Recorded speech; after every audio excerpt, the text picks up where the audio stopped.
Amen. Avec Dieu, tout est possible. Il peut faire d'hommes pécheurs des enfants de Dieu. Il sauve les perdus. Il délivre ceux qui sont liés. Il guérit les malades.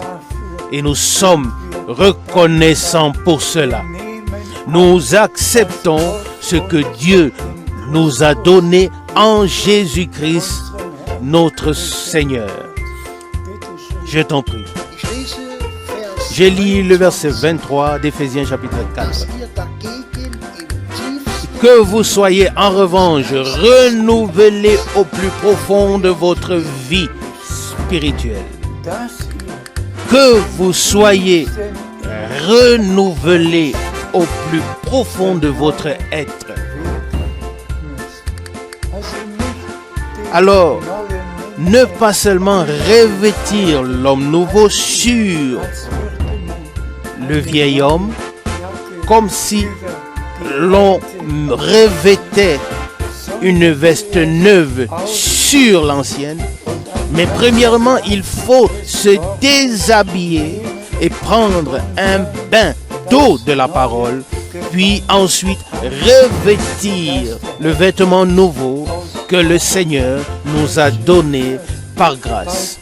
Oui, avec Dieu, tout est possible et nous pouvons le prendre, le recevoir et l'accepter pour nous dans la foi.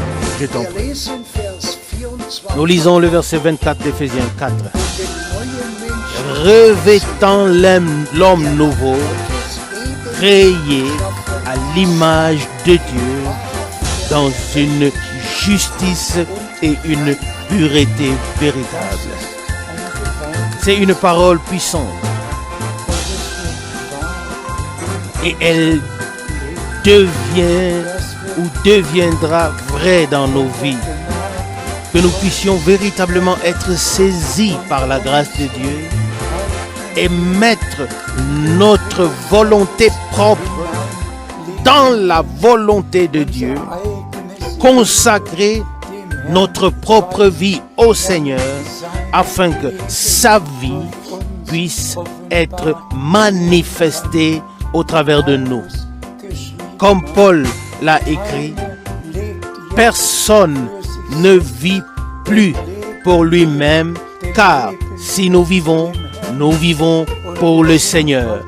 Selon Romains 14, versets 7 à 8.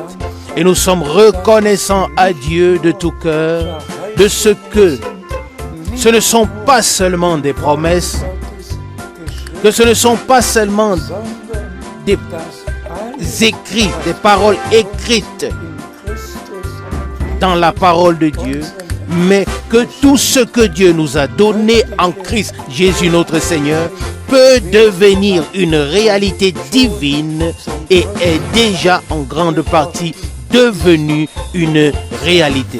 Loué soit le nom du Seigneur.